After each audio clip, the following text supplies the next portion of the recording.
안녕하세요. 책 잡히는 라디오 독가 꿈이 인사드립니다. 안녕하세요. 발가락입니다. 네, 오늘도 예고한 바와 같이 정준영 선수, 추리소설계의 선수 오셨습니다. 와, 오셨습니다. 반갑습니다.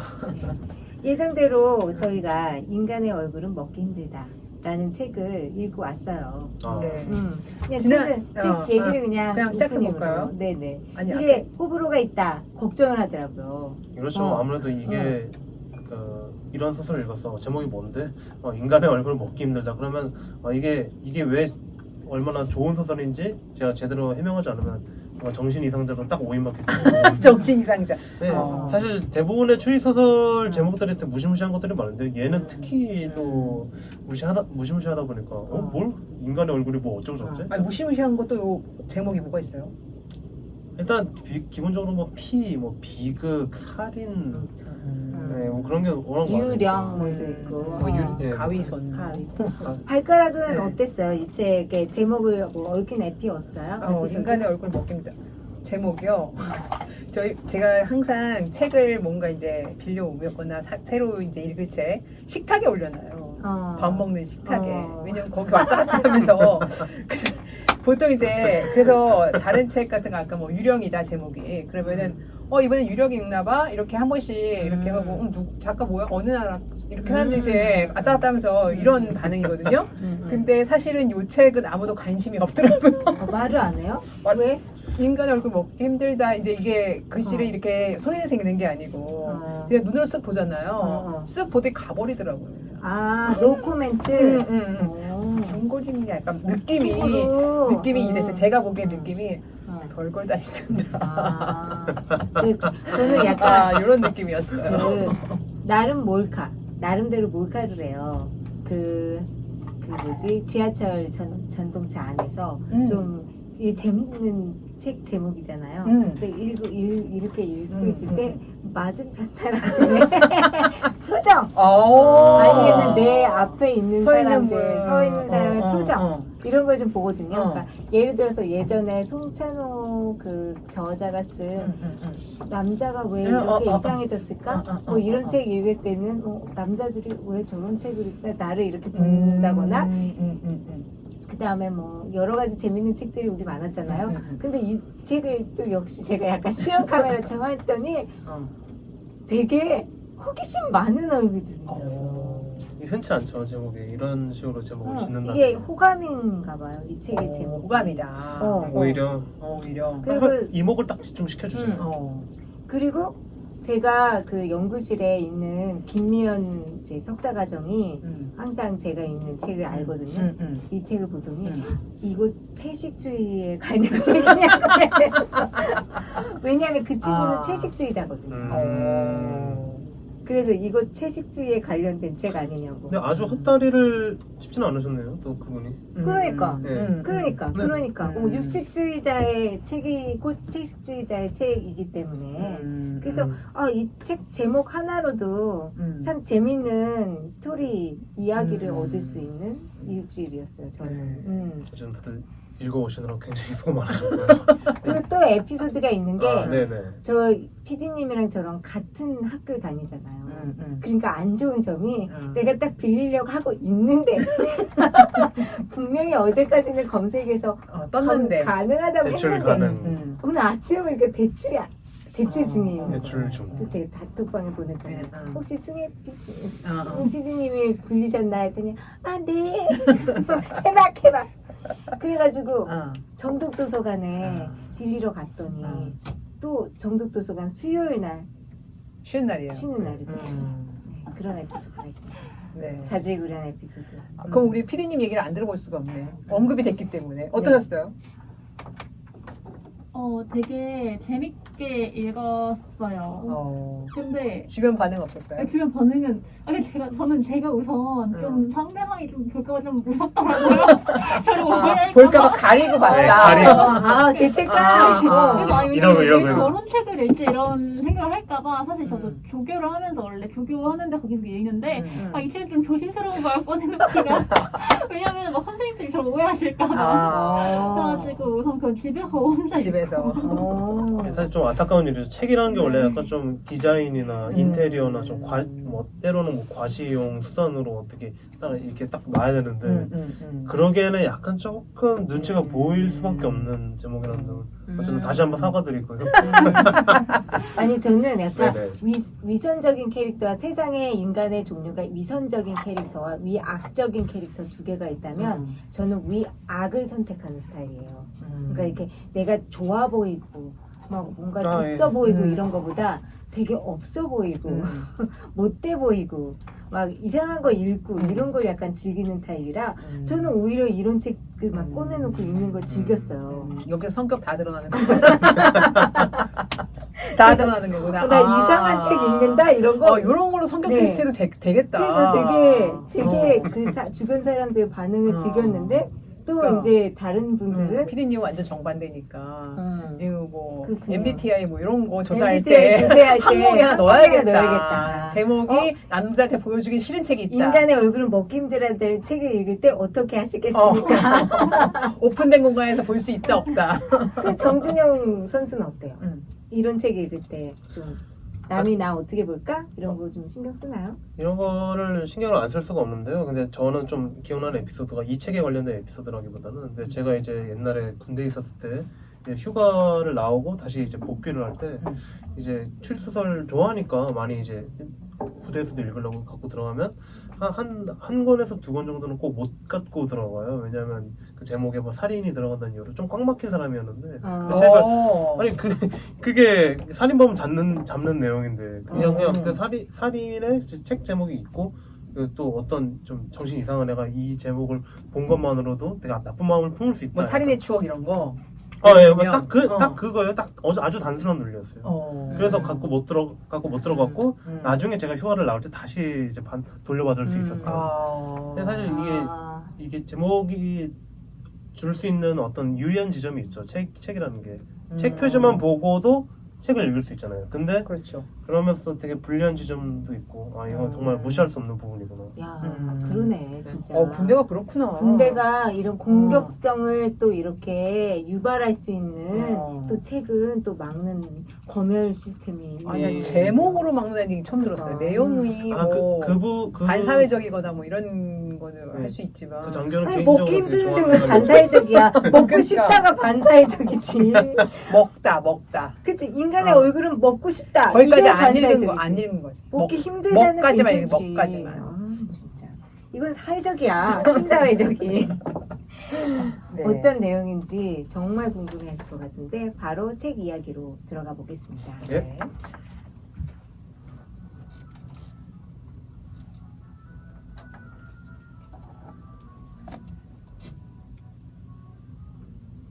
한 권의 책, 다양한 울림.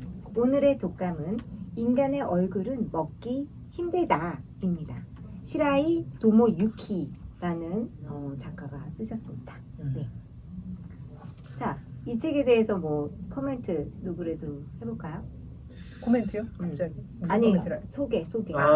책 소개 제가 하는 건데요. 네. 누구라도가 아니라. 아니 먼저 뭐 할 것처럼 이렇게 얘기하셔가지고.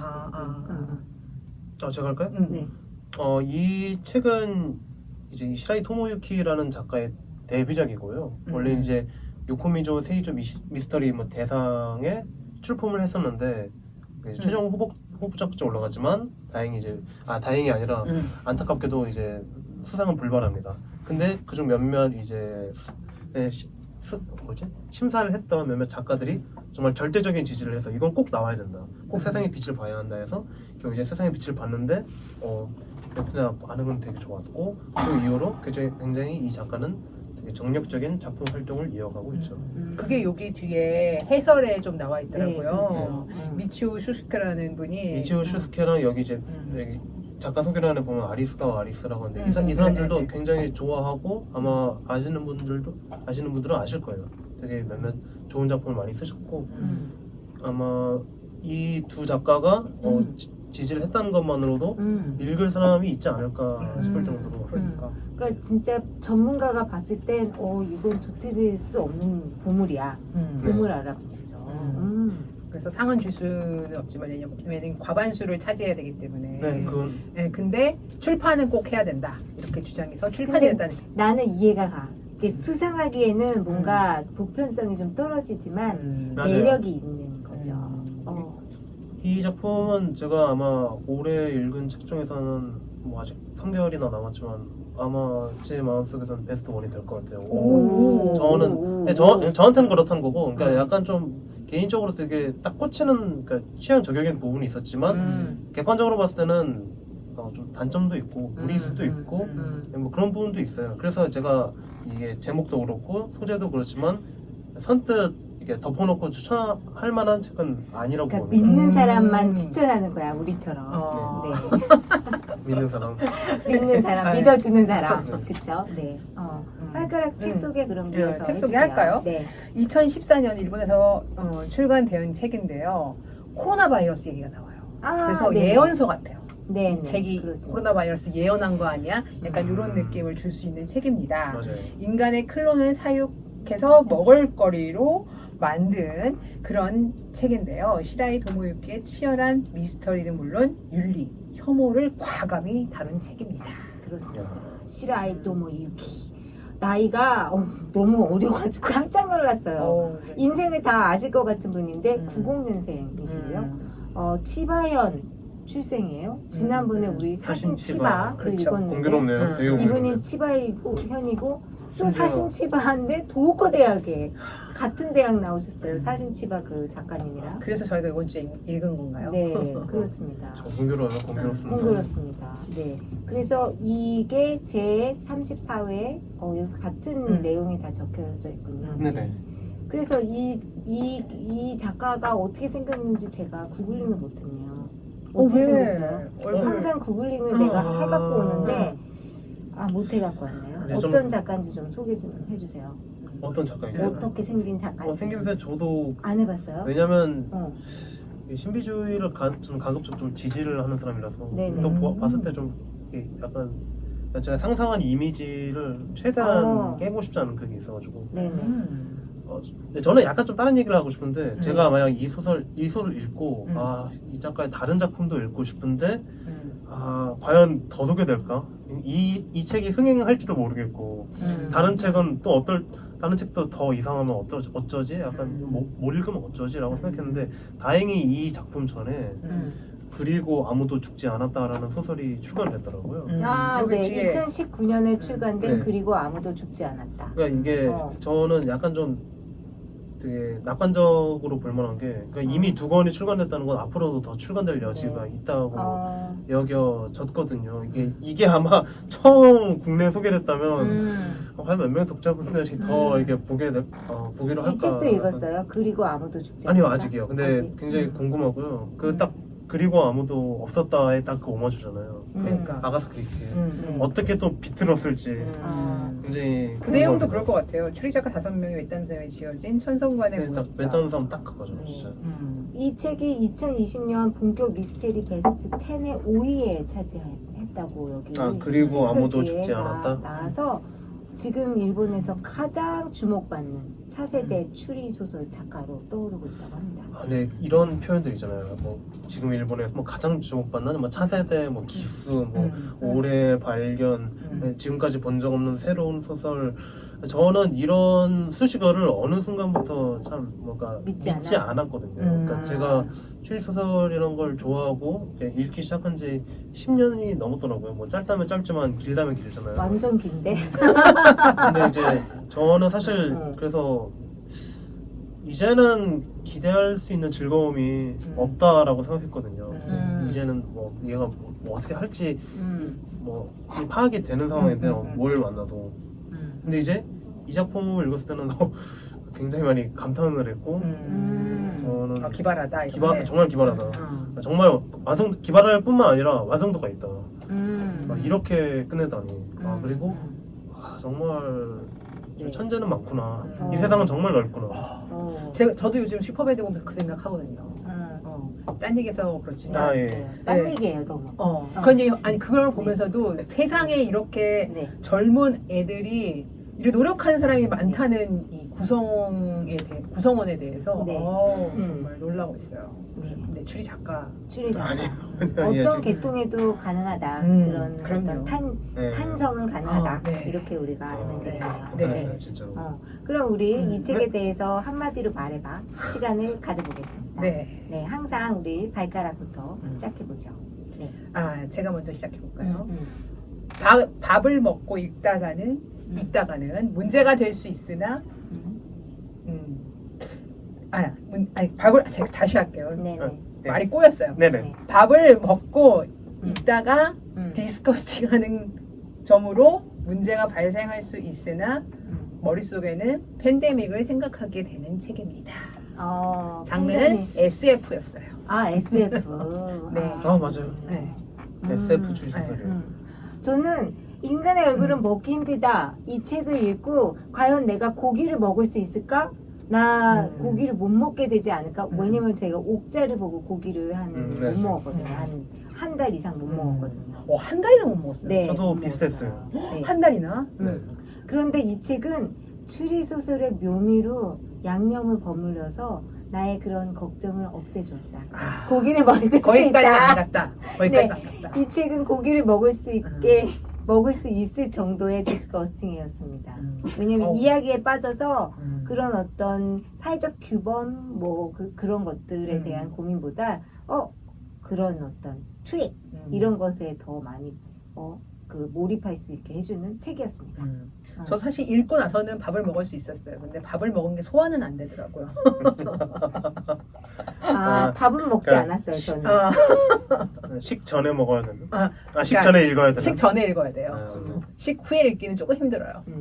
네. 한 줄로 두 줄로 하겠습니다. 두 줄로 좋아요. 일단은 좋아요. 그냥 이 소설은 일본 추리 소설인 벚꽃 지는 계절의 그대를 그리워하네와 마이클 베이의 영화 아일랜드와 결합된 SF 추리 소설이었고요. 저 개인적으로는 정말 모든 면에서 현혹된 소설이었다. 현혹시키는 소설. 현혹시킨다. 현혹시켰습니다. 아일랜드 영화 좋아요. 아일랜드 영화 저도 생각은 했어요. 클론이 나오고 거기서 이제 클론을 죽이잖아요. 거기도 아주 처형을 시키는 그런 또 장면도 나오고. 사실 이 멘트는 어떻게 보면 그 두 작품에 대한 스포일러가 되기 때문에 하지 말까 했는데 또 유명한 작품이고 또 이해를 돕기 위해서 이렇게 인용을 해봤습니다. 그 앞에 소설은 어떤 거예요? 벚꽃 지는 계절의 그대를 그리워. 그것도 언젠간 벚꽃 지는 계절에 그대를 그리워하네라고 굉장히 추리소설답지 않은 제목의 너무 멋있는 추리소설이에요. 굉장히 유명한 반전으로 굉장히 유명한 일본 추리소설이고 그렇죠. 특히 그 추리소설 같지 않은 제목이 또 포인트죠. 너무 멋있어. 그것조차도 트릭이에요. 언젠가만 이 자리에서 한번 다뤄보고 싶어요. 정말 좋은 작품이에요. 정말 아까 대명사예요. 어떤 좋아하는 사람들끼리는 그거 딱 벚꽃 되면 그거? 그런 거야? 거기에 왠지 끼고 싶다. 벚꽃지는 그래 나 알아 그 책 이렇게 취향적이네요. 그것도 언젠가 다뤄보고 싶습니다. 네, 그렇습니다. 네. 그건 말을 아끼고 싶군요. 그래서 그렇군요. 알겠습니다. 네. 자, 그럼 우리 네네. 이 책에 대해서 본격적으로 가기 전에 노래 한 곡을 듣고 시작해 볼까요? 네. 정말 어려웠습니다. 이게 선곡을 하기가 사실 모든 곡이 다 마찬가지긴 한데요. 이게 도대체 펑크를 할지 음식 푸드송을 할지 근데 그건 좀 아닌 것 같고. 근데 제가 불현듯 생각나는 곡이 있는데요. 그 루시드 폴이라는 가수의 문수의 비밀이라는 노래예요. 이 문수가 이제 그 노래를 듣다 보면 그 루시드 폴 씨가 키우는 이제 개 이름으로 나와요. 그러니까 개의 입장에서 이제 루시드 폴 자기 자신을 바라보는 내용의 가사가 약간 인상적이었거든요. 그러니까 약간 이게 그 동물의 입장에서 우리가 뭔가 감정을 이입하기가 되게 흔치가 않잖아요. 그렇죠. 그러니까 그런 지점에서 굉장히 인상적인 가사였고 앞으로 이 소설의 내용에서 약간 좀 맞닿은 지점이 있는 것 같아서 뭔지 알아요, 저는. 맞닿은 지점이 있는 것 같아서 한번 선곡을 하고 있습니다. 근데 네. 굉장히 안 어울리는 노래죠. 솔직히 말하면. 솔직히 안 어울리는 노래예요. 네. 루시드 폴의 문수의 비밀. 비밀 듣겠습니다.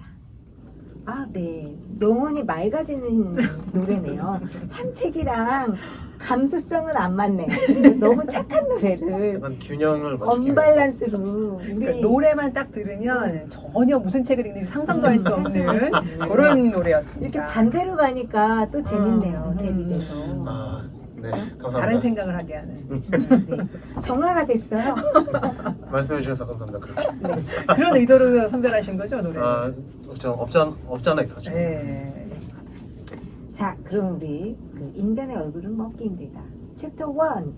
첫 번째 씬으로 가볼까요? 아니면 등장인물부터 할까요? 등장인물부터 하죠. 네네. 네, 우리 하던 대로. 네. 네. 주인공 시바타 가지야. 카즈시? 가지씨. 아, 일본 이름은 아, 참 입에 참 안 붙어요. 네. 그 이름 같죠. 맞아요. 네네. 그건 맞아요. 일단 가지씨 네. 어떤 인물인가요?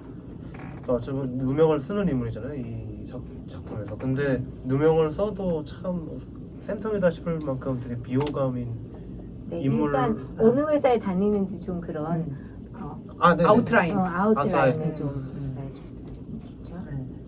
그 플라나리아 센터라는 그 인간의 고기를 배양하고 고객들에게 전해주는 그런 가상의 이제 센터가 있는데 거기서 이 시바타 카즈시는 참수부라고 해야 되나? 그 죽은 인간 고기의 머리만 이게 딱 베서 포장해서 보내주는 그 부서에서 일하고 있습니다. 근데 그 부서에서 일한 나머지 좀 멘탈이 거의 붕괴되기 일보 직전인 상태에서 맞아요. 시종 등장하는데 맞아요. 이 그렇다 보니 사실 소설의 주역으로서 이야기의 주역으로서 내 감정이입하기 되게 힘들고 오히려 더 비호감이고 그래서 이 사람이 나중에 누명을 써도 딱히 동정심이 생기지도 않고 쌤통이네 싶은데 이 사람은 그 어떤 지켜야만 하는 비밀이 있잖아요. 들통나서는 안 되는 비밀. 그걸 과연 이 사람은 들키지 않을 것인가? 아니면 들켜서 된통 당할 것인가? 어떻게 보면 이 작품에 되게 골 때리는 포인트죠. 보통 이런 식으로 그 글을 쓰지 않거든요. 왜냐하면 되게 이 감정이입이 어떻게 보면 되게 최우선 포인트인데. 네. 그 전에 여기에 책의 배경이 되는 좀 세계관을 그렇죠. 네, 제가 말하면서 세계관이 먼저이지 나와야 될것 않았을까라는 같아요. 나와야 생각이 될것 들더라고요. 같아요. 네. 네. 그거를 얘기를 네, 좀 네. 해주시죠. 이 책에서는 그 인수를 가리지 않고 사람과 동물 모두가 걸리는 어떤 전대미문의 전염병이 창궐했습니다. 코로나 바이러스라고 그게 나와요. 코로나예요. 코로나 바이러스. 바이러스라고 나와요. 네, 코로나 바이러스가 나옵니다. 네. 제가 참 공교롭죠. 곡에 49페이지에 있는데 깜짝 놀랐어요. 플라나리아 센터는 쉽게 말해 식용으로 클론 인간을 키우는 시설이다. 7년 전 가을 온갖 포유류, 조류, 어류에 감염되는 신종 코로나 바이러스가 대유행을 하고 말았다. 저 진짜 코로나야? 그러니까 코로나라는 그 단어 자체는 옛날부터 종종 그 약간 이런 감기나 이런 쪽에 종종 쓰던 건데 요번에 완전 빅히트 쳐가지고 예, 옛날에 뭐 메르스 때도 코로나 메르스 모시게 코로나 바이러스라고 코로나가 불리긴 왕관을 뜻하는 스페인 말이라. 저 코로나란 단어 자체는 죄가 없어요. 그냥 그거는 스페인어일 뿐이고 왕관을 죄가 쓰고는- 없어요. 그랬군요. 제가 없군요. 어. 제가 코로나가 죄인인 줄 알았네요. 읽으면서 이것도 코로나야? 그러니까 완전 깜짝 놀랐어요. 그러니까요. 네. 번역자도 놀랐을 거예요 아마 제가 이렇게까지. 네. 예언서라고 막. 그래서 개발된 것이 어디까지나 항바이러스체였어요. 백신이 아니었어요. 백신이 아니라 치료제. 치료제였어요. 인간은 극복을 할 수 있었죠. 그래서 근데 인간의 세포에 흡착된 바이러스에만 효력이 발휘했기 때문에 여러 가지 뭐 침팬치조차 뭐 우리가 어떻게 할 수가 없어서 모든 사람이 이 시대적인 그 채식주의자가 된 거죠. 그렇죠. 이놈의 그러니까 여기도 시국 때문에 고통 받는 거예요. 네. 그 전염병 걸리기 싫으니까 저희는 마스크 쓰는 대신 이 사람들은 이제 채식을 할 수밖에 없는 상황이거든요. 치료제를 이제 개발해서 네. 다 치료가 되고 50%를 죽었어요. 네. 여기 죽었어요. 소설상에서. 네. 네. 그리고 이제 동물들도 살아남았는데 만약에 이 동물 예를 들어서 이제 박쥐를 먹는다든가 예를 들면 어떤 이제 돼지를 먹는다든가 이랬을 때 다시 걸릴 수 있으니까 그렇죠. 그거를 방지하기 위해서 그래서 육식을 끊자. 네. 강제 육식을 끊어버렸어요. 근데 이제 강제 육식을 끊고 나서 보니까 어떤 생각을 할까? 육식을 너무 먹고 싶을 거 아니에요. 아니 근데 이제 병이 너무 무섭고 살아남으니까 강제적으로 이렇게 할 수밖에 없는 이제 억제를 네. 막 목을 조르는 억제를 한 거죠. 평소에 그런데 이제 고기를 안 먹더라도 이렇게 갑자기 끊겨지면 그 갈증이 이루 말할 수 없게 될 그리고 거잖아요. 어린 아이들이 성장하는 그 거죠. 성장하는데 필요한 단백질이 맞아요. 부족하다 보니까 네. 영양실조 이런 것들이 사회 문제로 떠오르면서 그 후생 노동성 장관에 취임한 후지야마가 또 유전공학의 1인자잖아요. 그래서 이분의 아이디어가 바로 그러면은 인육을 먹는데 내 인육을 똑같은 유전자의 내 인육을 먹으면 유전병도 안 생긴다라는 것을 입증을 해서 도덕적으로나 건강적으로나 과학적으로나 인육을 먹는 게 이제 통과된 거죠. 그래서 생긴 게 플라나리아 센터입니다. 근데 머리는 도저히 못 먹겠다.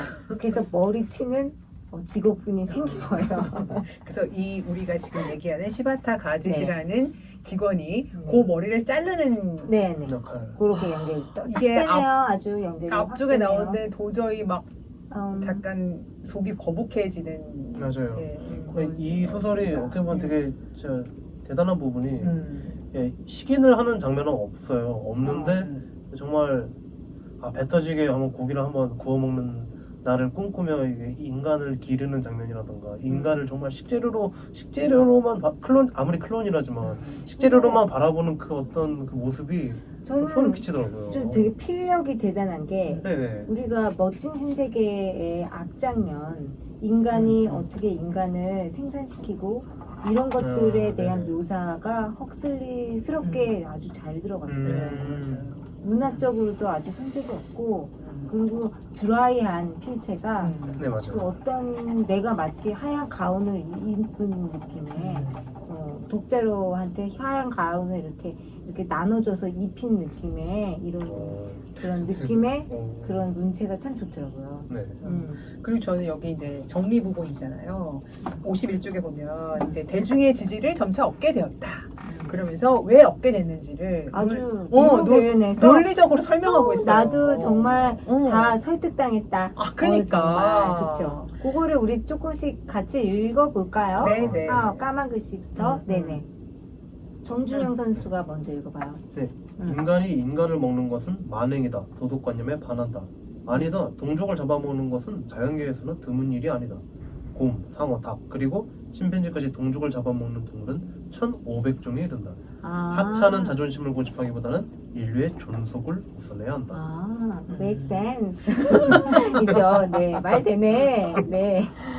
그러니까요. 클론을 대량 생산하는 것은 자연의 섭리에 반한다. 아니다.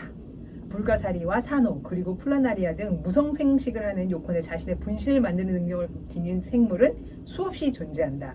클론 기술이 자연의 섭리에 반하는 것이라는 것은 단순한 무지에서 나온 의견이다. 네. 식용으로 만들어져 죽임을 당하는 클론 역시 인간이니까 가엾다. 근데 클론은 성장 촉진제 투여를 통해 일반적인 인간의 10배에서 50배 되는 속도로 나이를 먹는다. 교육을 전혀 하지 않으면 신체는 성숙하더라도 개와 비슷한 정도의 지성밖에 가지지 못한다. 즉 가축과 다름이 없다. 그러니까 과연 그럴까요? 먹어도 된다. 네. 뭐 이런 거죠. 과연 그럴까요? 말을 하는데 네. 네 그렇습니다. 네, 클론을 만들려면 바탕이 되는 유전자 정보가 필요한데 누가 그것을 제공할 것인가? 물론 클론을 먹는 본인이다. 타인을 먹는 것이 아니라 자신의 분신을 먹는 것이라면 윤리적인 문제도 비약적으로 줄어든다. 네, 그래서 유전자는 셀프, 물은 셀프, 유전자는 셀프.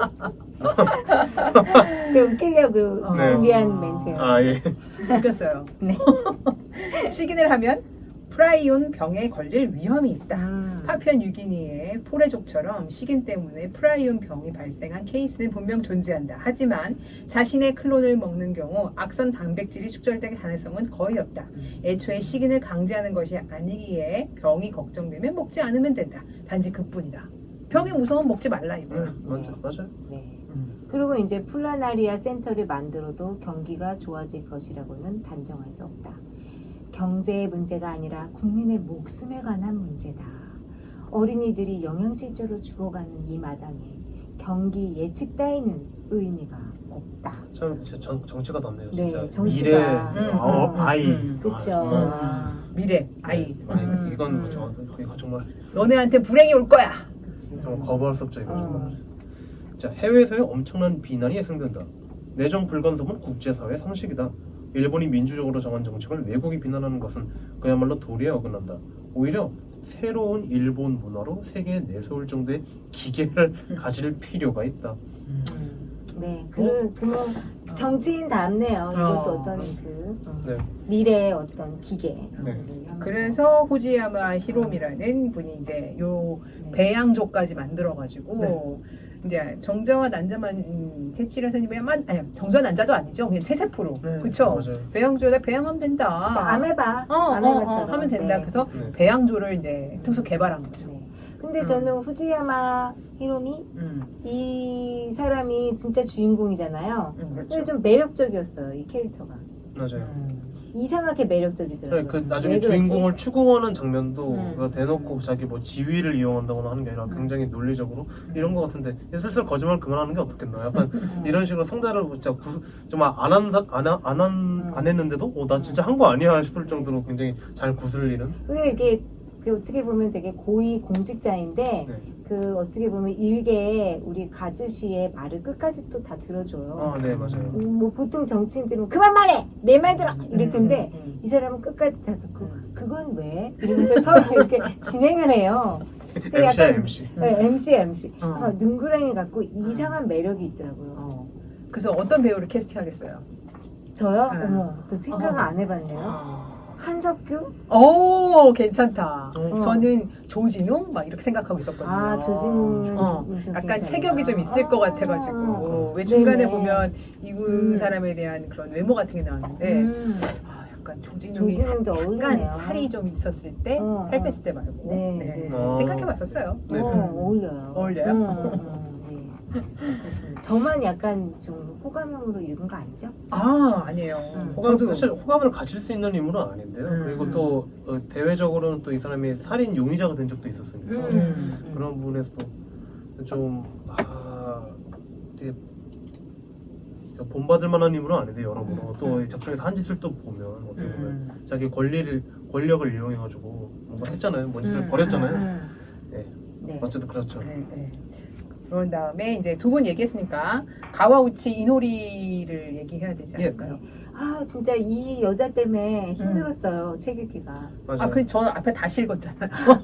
어쩔 수 없죠. 근데 이름과 캐스팅이 두 명이 가야 돼서 이거 여쭤보고 싶어요. 전에 제가 이 소설을 소개했을 때 영어로 하면 딱이다 했을 때 제가 이 소설은 절대 영어가 안 돼요. 그러니까 라고 말씀드렸잖아요. 네. 어떠신가요 지금은? 전 영어 할 수 있을 것 같은데. 정답화면을 만들면 돼요. 독자를 그냥 속이고 앞에 그냥 독자를 속이고 나중에 이렇게 쫙 그 프레시백 돼가지고 정답 화면을 만들면 돼요. 왜 요즘엔 그 영화나 드라마 같은 게 시간 순서대로 안 나오고 왜 뒤에가 먼저 나오고 다시 앞에가 나오고 또 그 시간 자료 내일이 나오고 어저께가 나오고 이런 기교 많잖아요. 그쵸. 그런 걸 좀 쓰면 되지 않을까? 그러면 되고 편집을 아주 잘해야 되고 그래서 이제 이 영화를 홍보할 때 IQ 150 이상만 이해한다 이런 식으로 괜찮다. 유주얼 서스펙트라는 영화도 그런 식으로 저기 해놓겠거든요 카피를. 맞아요. 그 이후에 요거다 이렇게.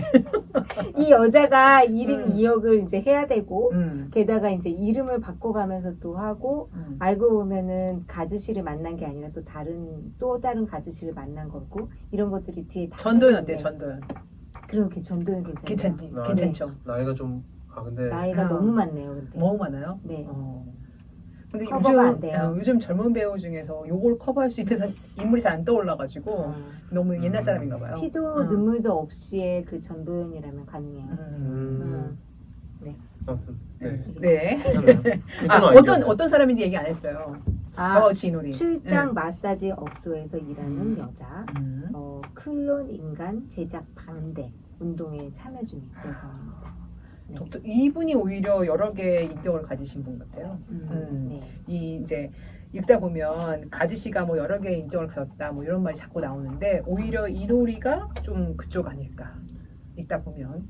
근데 좀 저는 좀 개인적으로 좀 안타까운 캐릭터인데 굉장히 강렬한 개성이고 많은 활약을 해줄 것 같은데 사실 이 트릭을 위해서 독자를 현혹시키기 위해서만 그 약간 가명을 쓴다는 포인트도 약간 그런 식으로만 기능한 것 같아서 강렬한 개성과 그러니까 또 다른 카즈시와의 대화도 지적 수준이라는 게 있잖아요. 근데 그런 거 치고 사실 사건의 진행이나 해결에는 전혀 뭔가 직접적으로 직접적으로 참여한 적이 없어서 개인적으로는 좀 이 캐릭터의 활용은 약간 아쉬운 부분이 있는데요. 근데 캐릭터 자체는 너무 좋았죠. 더 활용시킬 수 있는데 못했다? 예, 그쵸. 약간 그러니까 중간에 살짝 IQ가 200이 돼야지.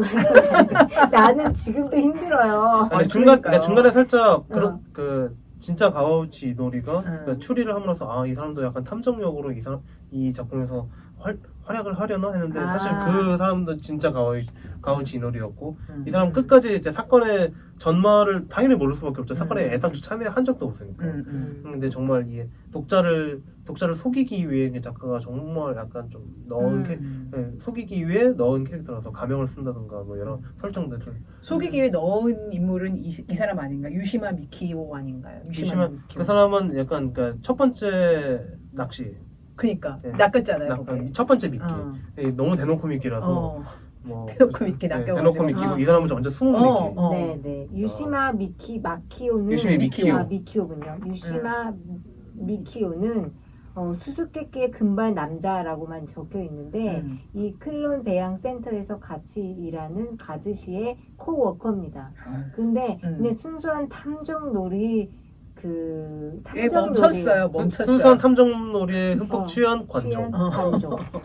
정말 딱 관종. 그리고 사건의 전말을 이 사람이 파악했다고 저희가 이제 추리를 보여드리자 하고 근데 죽잖아요. 그 사건이 터져가지고. 근데 제가 생각엔 이 사람은 사건의 전말을 파악 못했어요. 그렇잖아요. 그래서 좀 허무했어요. 그렇지 않아요, 솔직히? 어떻게 파악해? 난 죽었을 때 진짜 죽었을까? 약간 왜 요즘 영화 드라마에 항상 살아나잖아요. 네. 그 왜 검은 연기를 해치고 막 걸어 나오는 사람 하나 있고 네. 그렇게 될 줄 알았는데 그냥 없어졌더라고. 저는 처음에는 이 사람도 아쉽네요, 생각해보니까. 미키오가 범인이라고 생각했어요. 대놓고. 네. 대놓고. 왜냐면 되게 수상하니까. 재밌겠다. 왜냐면 현장에 계속 나타나니까. 그리고 자기가 자기를 막 추리하는데 나중에 자기를 추리하면서 끝나나? 막 잘나는 셀프 추리. 셀프 추리. 그래도 되게 재밌었겠네요. 그러나 그렇게 하면서 자수를 하면서 끝나나 이랬는데 너네 몰랐지만 나는 내가 했어. 난 이렇게 했어. 그쵸. 아는 사람. 그런 식으로 하면서 끝나나 했는데 너무 개죽음을 당해가지고 이 작가가 미키오를 사랑하지 않았네. 자기가 만든 캐릭터를. 이게 아무래도 저는 이 작품의 아주 객관적인 측면에서의 단점.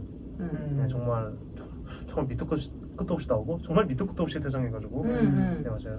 그래서 제가 생각하는 단점이. 굉장히 그 첫 장면에도 나오고 굉장히 유력한 어떤 범인 후보와 그다음에 탐정이었는데 엄청난 활약을 해줄 것 같았는데. 개죽음 당한 거는 정말 일본 말로 해도 되겠죠. 잔넨. 그쵸? 네. 안타까웠어요. 유감입니다. 네, 유감이었어, 진짜. 네. 그러면 소개할 사람은 다 한 것 같은데. 네, 다 했네요. 이게 빨리 스토리로. 대강의 스토리? 스토리로 대강의 넘어가겠습니다. 스토리로. 네. 누가 먼저 스타트 하실래요? 제가 할까요? 네.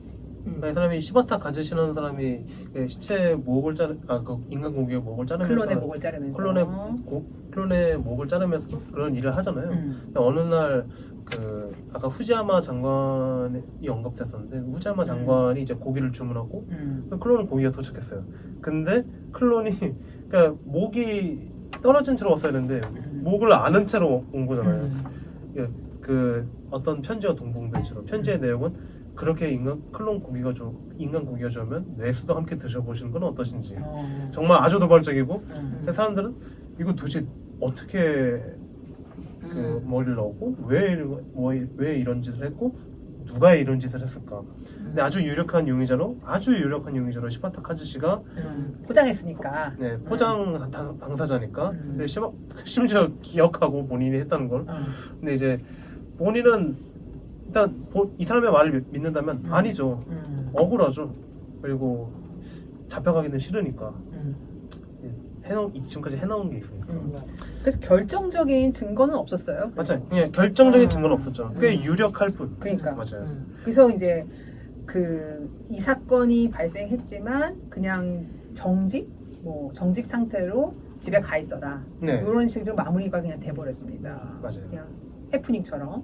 그리고 이제 그 후지야마 히로미는 열받은 채로 그다음에 이제 스토리가 다시 흘러가게 됩니다. 근데 그 전에 노다 조타로라는 의원의 의문사, 그 자살 사건부터 얘기를 해야 되지 않을까요? 네. 왜냐면 이 사건으로 모든 것이 시작되었죠. 시작되었다. 네. 그 노다 조타로 의원이 어느 허름한 관광 호텔에서 죽는데요. 이 조타로 의원은 그 후지야마 히로미라는 그 장관과 대척을 둔. 그러니까 인간을 클로나하면 안 된다라고 강력하게 싸운 그런 이런 말까지 했었죠. 의원입니다. 당신은 언젠가 천벌을 받을 거야라고 할 정도로 정말 대립했던. 근데 그런 식으로 죽어서 사람들은 대번에 후지야마를 그 장관을 의심하지만 그 장관에게 철벽의 알리바이가 있었죠. 그때 그 금발머리의 미키오가 나와 여기도. 맞아요. 금발머리 미키오가 나와가지고 형사는 이거는 자살이야 이러는데 아니다 자살. 그래서 다 얘기해요. 이거는 그 장관이 죽인 거다. 그런데 철벽의 아르바이 어떤 여자와 같이 있었다. 그 여자가 바로 가와우치 이노리라는 그 업소 여성이었다. 그게 알리바이가 너무 철벽이니까 빠져나갈 수 있었죠. 네. 여기서부터 뭔가 냄새가 나죠. 이 사건과 이 목이 같이 동봉된 사건과 뭔가 연관이 되어 있다. 전혀 상상도 못했어요. 근데 사실은 앞에 이 이제 사건이 일어났을 때 가지 씨가 빠져나가긴 했지만 가지 씨가 범인인 것 같았어요. 저는. 맞아. 그런 경우 많아요. 그래가지고 전혀 뒤에 이 사건을 예측도 못했어요. 근데 가지 씨는 차보라는 자기의 클론을 키우고 있었죠. 지하실에서. 아니 참 구역질하는 일이잖아요. 언젠가 뭐 고기를 배 터지게 구워 먹고 싶어가지고 자기 클론을 몰래 만들어가지고 자기 집 지하에다가 몰래 이제 사료 먹여가면서 키우는. 근데 어떤 의미에서는 참 뭐랄까 시바타 카즈시가 참 바보 같은 캐릭터라고 생각하는 게, 그러니까 계속 바보잖아요. 자기 그럴듯한 추리도 못 내놓고 휘둘리고 다른 사람 추리 믿고 이거잖아요 했다가 완전 그 창피를 당하고. 그리고 저는 또 하나 멍청했다고 생각하는 게 이 클론 인간한테 책을 읽혀요. 그러니까 왜 책을 읽혀요? 그러니까 애를 천재로 만들었어. 그냥 정말 이렇게 사료만 먹이면 되는데 말도 가르치고 지식도 주고 왜 했는지. 그러니까 그 차보라는 캐릭터한테 개연성이 약간 가축임에도 불구하고 좀 외로울 때는 자기 얘기 또 잘 들어주니까 주인님 그러니까 외로운 거야. 맞아요. 이 멘탈이 붕괴돼서 외로운 거야. 진짜. 그리고 모든 규범이 다 무너진 거죠. 사회 자기 안에 머릿속의 규범이. 근데 저는 차보가 책을 읽는다고 딱 했을 때 얘도 범인인가 했어요. 거기서 나왔어요 벌써. 나왔네요. 얘도 범인인가 했어요. 날카로우시네요. 근데 차보가 여성이랑 같이 그렇게 대화 상대를 했다는 거에서는 저는 소름 끼치게 놀랐어요. 그러니까 저는 이게 약간 무리수라고도 생각돼요. 그러니까 그 장면이 말은 되지만 그렇게까지 가짜만 있던 사람이 그렇게까지 라는 약간 조금 와닿지 않는 측면도 있었는데 그리고 어떻게 이렇게까지 이 사람의 계획대로 잘 흘러갔고 그러니까 이 머리가 이렇게나 좋을 수 있는지에 대한 측면도 약간 조금 너무 과한 것 아닌가. 근데 사실 이 작품의 어떤 주제랑은 되게 이런 클론 인간을 다루는 이야기 특성상 되게 중요한 포인트였다고 생각해요. 왜냐하면 그러니까 단 한 명만 상대가 있으면 인간은 서로 사랑하고 마음을 나누고 교육받고 그 다음에 혼자 자기 개발이 가능하다는 네. 거잖아요. 그러니까. 그 많은 시간을 우리는 시간이 없잖아요. 근데 혼자서 계속 자기 개발을 하고.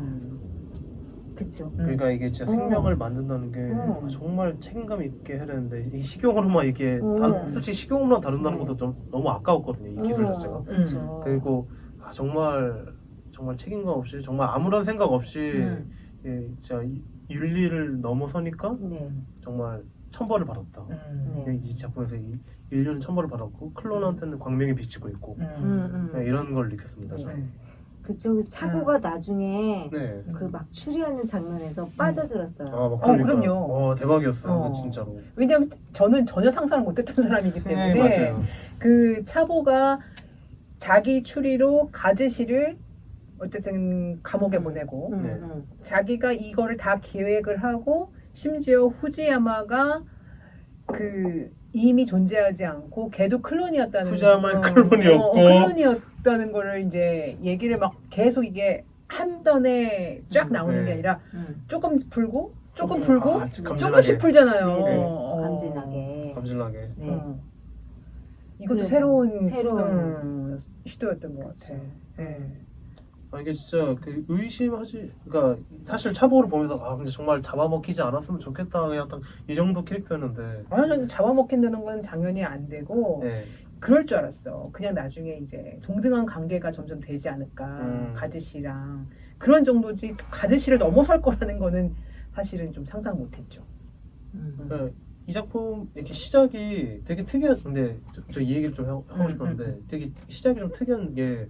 그러니까 코로나가 뭐 발령돼서 아주 초토화가 되는 뭐 상황에 대한 묘사라든가 플라나리아에서 뭐 근무하는 정말 충격적인 근무 내용 이런 걸 다루는 게 아니라 어떤 장관의 어떤 철벽의 알리바이 그리고 프롤로그 장관의 철벽의 알리바이 그리고 첫 번째 장면이 그 이 시바타 카즈시가 매춘을 하는 장면이에요. 굉장히 특이한 출발점이거든요. 이렇게 세계관이 있고 이렇게 앞으로 할 얘기가 많은데 이런 걸로 이야기를 푼다는 게. 스타트.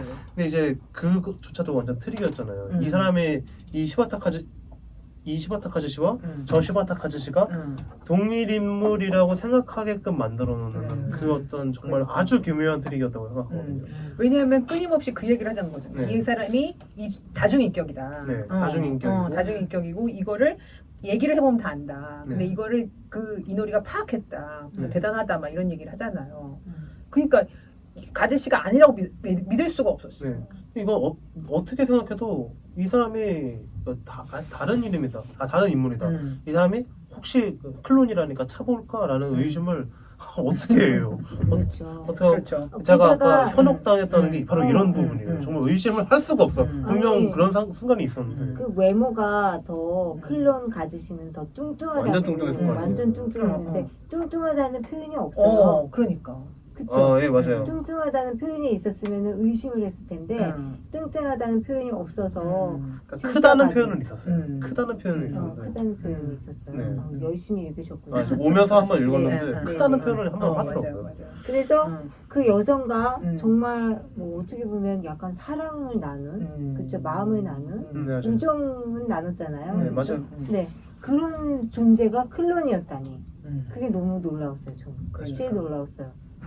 뭐 범인이 클론 우리 장관이었다는 거는 익히 저는 이 앞에 이거 읽고 그 클론이 죽인 거 아니야? 이렇게 좀 생각을 했어요. 왜냐면 알리바이가 명확하잖아. 그러면은 그 장관의 클론이겠지. 저도 이 생각을 왜 못했냐면 여기서는 완전 식재료로만 등장하잖아요. 그러니까 정말 원래 클론이라면 보통 자기 분신으로 활용하지만 여기서는 정말 식재료로 한결같이 저 고기로만 나오니까 오히려 이 가능성을 좀 차단하고 읽었던 것 같아요. 그러니까 되게 날카로운 독자신 거죠. 날카로운 게 아니라 아무 생각이 없으면 그래요. 아니 그렇게까지 날카로운 게 아니라 클론을 가지고 할 수 있는 게 뭐야? 나 대신 누굴 죽이든가 아니면은 누굴 죽였는데 알리바이를 해준 그런 거잖아요. 그렇죠. 꿈의 재발견. 재발견? 나 잘한 거야?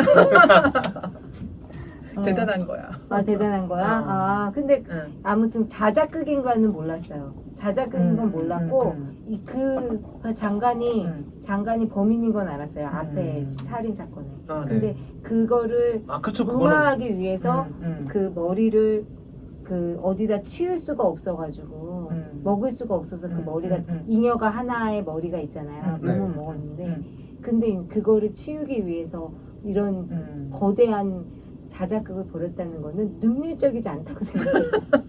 근데 거기에 목적에 다른 겸사겸사 이제 목적이 있으니까 아예 동포들도 해방시키고 시설을 폭발시키고 시바타카즈시도 제대로 물먹이고 감옥에 갇혀서 사형당하는 클론의 어떤 그 저기 제왕 꿈꾸는 또 이런 야망이 있었겠지만 네.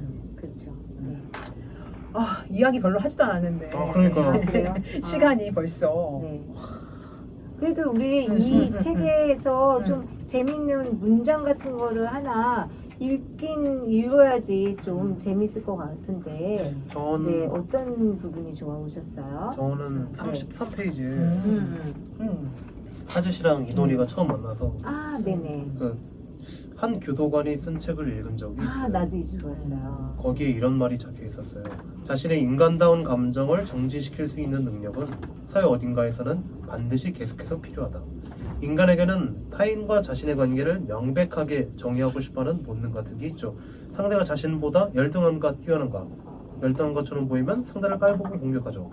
뛰어나다면 아양을 떨고요. 하지만 그런 마음의 자격을 멈추고 숨을 쉬는 인간을 물건으로 대하는 능력은 사회의 우중충한 부분에서 분명 필요하거든요. 제가 하는 이 일도 어떤 의미에서는 교도관의 일과 다르지 않은 거 아닐까요? 저도 이 부분 소름 끼쳤어요. 소름 끼쳤어요. 이게 진짜 사람은 진짜 솔직히 약간 좀 서열을 나누고 급을 나누고 이걸 좋아하는 것 같아요. 진짜 구별짓기. 여기서도 클론을 인간으로 대하지 않잖아요. 정말 철저하게 고기로 대하잖아요. 저는 이제 책을 읽으면서 이렇게 정답 화면 같은 그런 글귀에 참 이렇게 체크를 해놓는데 네. 325페이지 정답 화면 정답 글귀 보시겠습니다.